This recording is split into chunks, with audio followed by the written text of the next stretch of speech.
When it comes to Southeast Asia's most sensitive territorial tangle, the Sabah dispute, there's one major player that's often quiet but powerful: Indonesia. And that silence, it speaks volumes. Many Filipinos still believe the Sabah claim is unfinished business, rooted in the 1878 agreement between the Sultanate of Sulu and the British. The Philippines argues it was a lease. Malaysia insists it was a cession.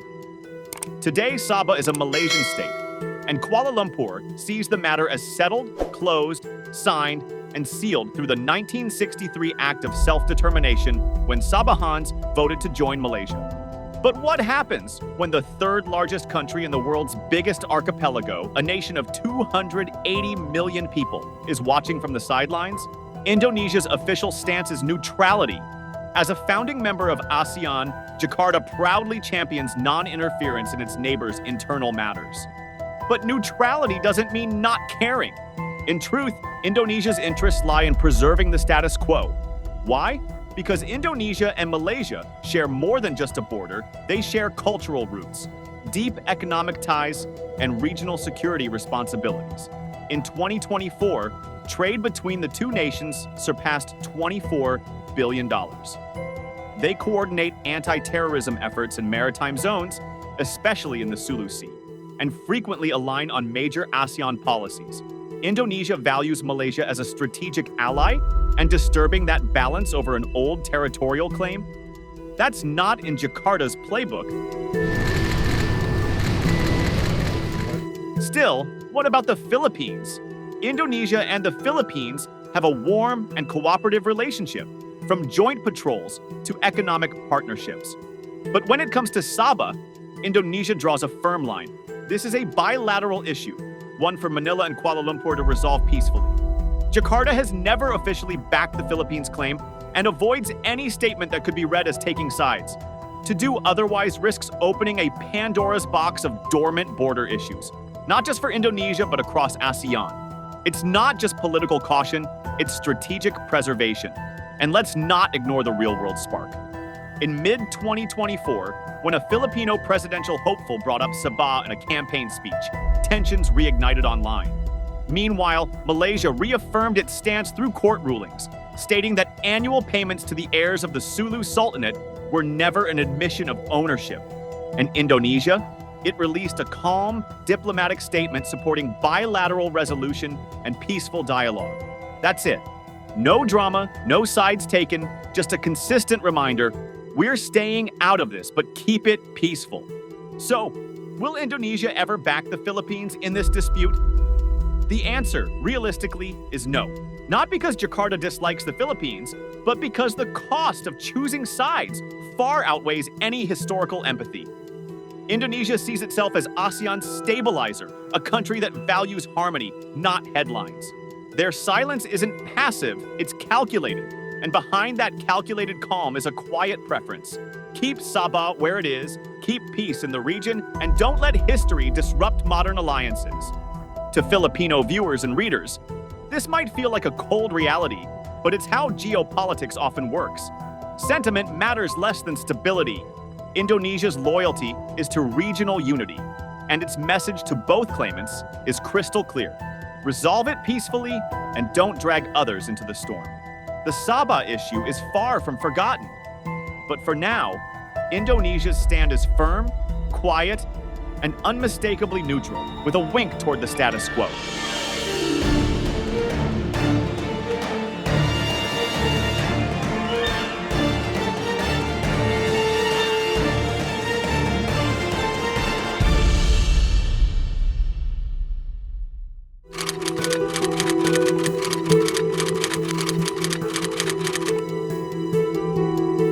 Did you know that centuries before colonial borders, Indonesia and the Philippines were part of the same ancient maritime world?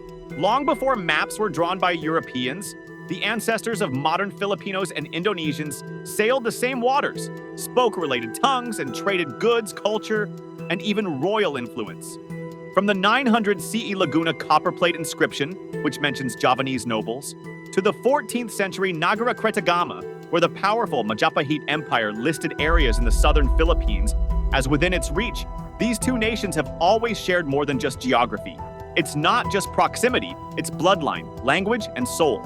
Fast forward to the age of colonialism, when the Philippines fell under Spanish rule and Indonesia under Dutch control.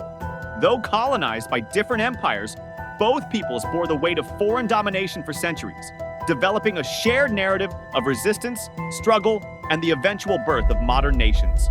After independence, the bond was made official in 1949 and cemented even further in 1967, when both countries became founding members of ASEAN, the regional bloc meant to prevent wars and foster cooperation.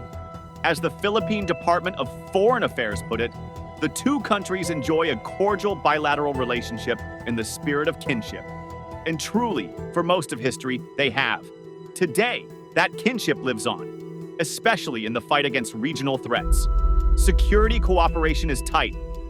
In areas like the Sulu-Sulawesi Seas, where piracy, terrorism, and smuggling used to run rampant, the Philippines and Indonesia work hand in hand. Joint maritime patrols, intelligence sharing, and counter-terrorism efforts are all part of a shared mission to keep Southeast Asia safe and stable.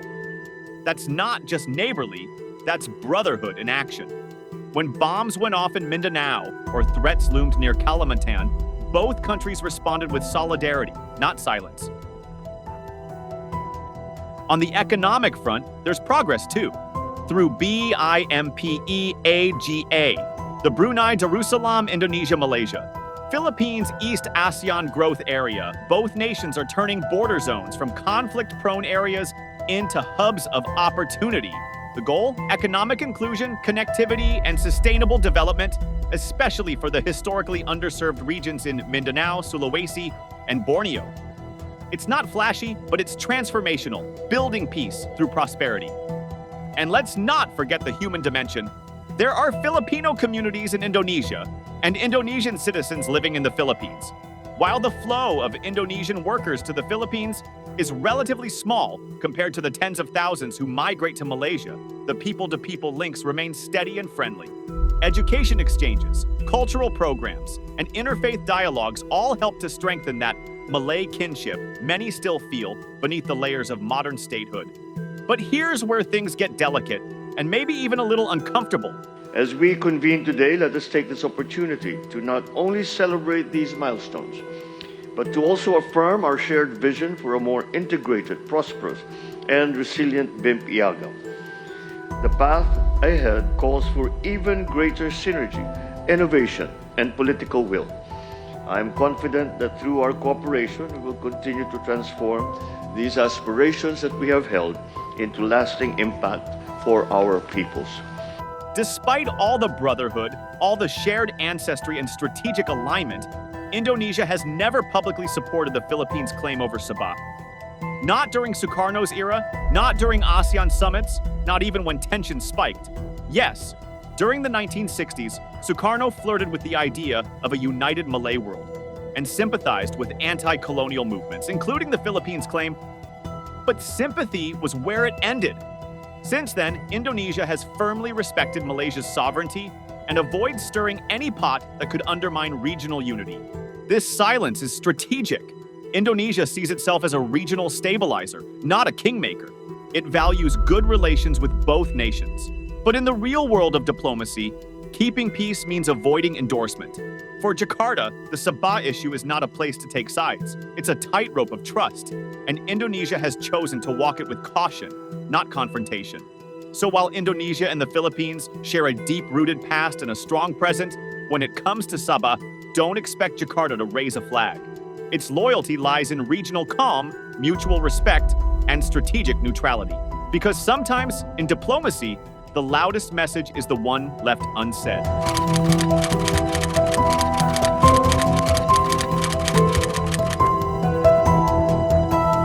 Indonesia's silence in the Sabah dispute isn't passive, it's strategic, rooted in a powerful regional philosophy, non-interference. As one of ASEAN's founding fathers and its de facto moral compass, Indonesia holds tightly to this principle, not just out of formality, but out of survival. As International Relations notes, the principle of non-interference is one of the core foundations of the Association of Southeast Asian Nations, ASEAN, and perhaps its most controversial aspect. Why controversial? Because it often means turning down the volume when tensions rise, even among friends. For Jakarta, the risk of choosing sides between the Philippines and Malaysia isn't worth the regional fallout. A public endorsement of either claim could blow up into a regional rift, and Indonesia's leadership role in ASEAN is built on unity, not division. Stability is the name of the game.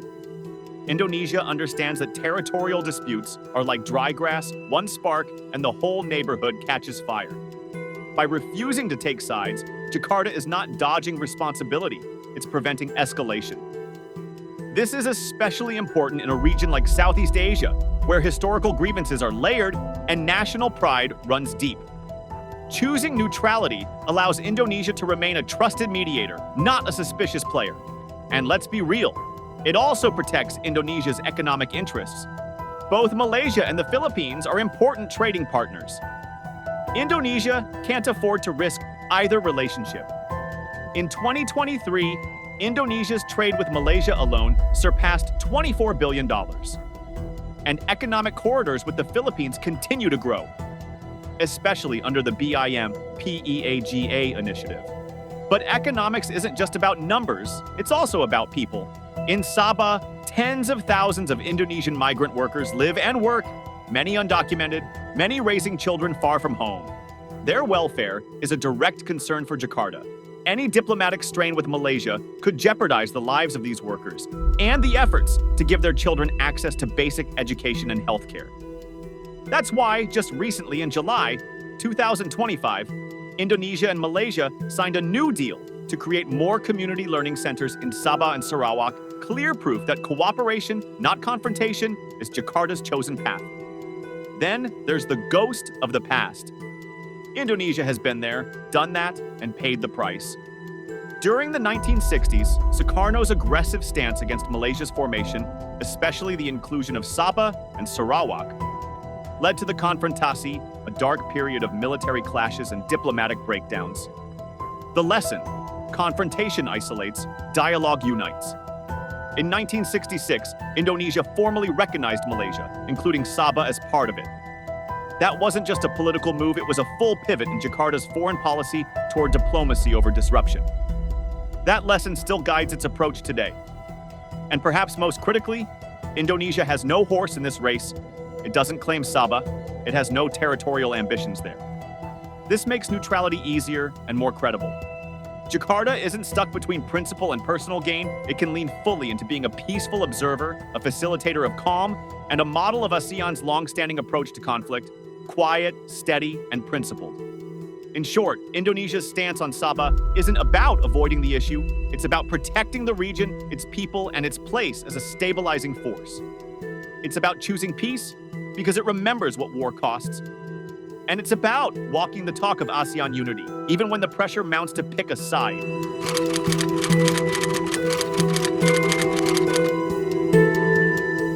In the end, Indonesia will stay exactly where it's been, officially neutral, but practically leaning toward Malaysia. It won't wave a flag or make a bold statement, but behind closed doors and on the ground in Sabah, the signals are clear. Jakarta will keep urging both the Philippines and Malaysia to settle their differences peacefully through diplomacy, dialogue, and respect for international law. That's the ASEAN way, and Indonesia isn't just following it, it's leading it. But neutrality doesn't mean indifference. The deep-rooted Sirampian ties with Malaysia, the economic interdependence, the tens of thousands of Indonesian migrant workers living in Sabah, and Jakarta's historic recognition of Malaysia's formation after the Konfrontasi era, all of it quietly reinforces the status quo. Sabah is part of Malaysia. Indonesia may not say it outright, but its actions speak volumes. At the heart of it all is Indonesia's bigger mission: to keep the region stable, united, and peaceful. In a world where borders are still flashpoints and history can easily be weaponized, Indonesia's choice to stabilize, not sensationalize, is deliberate. It knows that one wrong move could ignite regional discord, and as ASEAN's anchor, it won't risk that. So, while the debate over Sabah may continue in political halls and courtrooms, don't expect Jakarta to be drawn into the fire. Its loyalty lies not in picking sides, but in protecting the peace. Because in Southeast Asia, peace is the real power play. Thank you for tuning into our channel. If you enjoyed the video, please remember to like, share it with your friends, and subscribe to our channel for more in-depth analysis of global issues.